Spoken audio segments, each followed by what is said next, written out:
एक बार देवलोक में अप्सराओं का एक गुप्त नृत्य महोत्सव आयोजित किया गया, जिसमें केवल इंद्र को ही पुरुष होने का अधिकार था। अन्य किसी भी पुरुष देव का प्रवेश वर्जित था। परंतु सूर्यदेव के सारथी अरुण के मन में उस आयोजन को देखने की तीव्र इच्छा जाग उठी। अपनी जिज्ञासा को शांत करने के लिए अरुण ने एक दिव्य स्त्री रूप धारण कर लिया, इतनी अनुपम, आकर्षक और सौम्य कि वे अप्सराओं के बीच भी सबसे अधिक सुंदर प्रतीत हो रहे थे।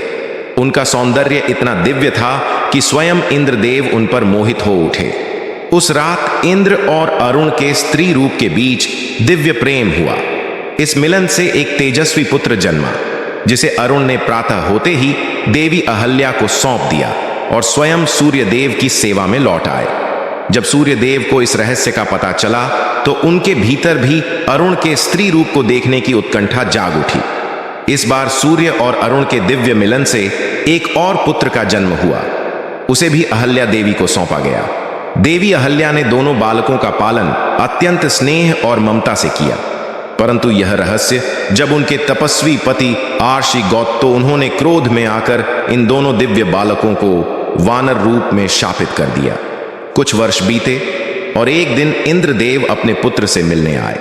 उन्हें यह हुआ कि उनके पुत्र को शाप मिला है। उन्होंने बड़े पुत्र का नाम बाली और छोटे का नाम सुग्रीव रखा। दोनों अत्यंत शक्तिशाली और तेजस्वी थे। उधर किष्किंधा राज्य के राजा रक्षराज, जो वर्षों से संतान की इच्छा रखते थे, वे इन वानर बालकों से अत्यंत प्रभावित हुए और उन्हें गोद ले लिया। इंद्र ने बाली को यह वरदान दिया कि जो भी उससे युद्ध करेगा, उसकी आधी शक्ति बाली को स्वतः मिल जाएगी। इन दो वानर राजकुमारों की कहानी आगे चलकर रामायण में एक नई दिशा और गहराई लेती है।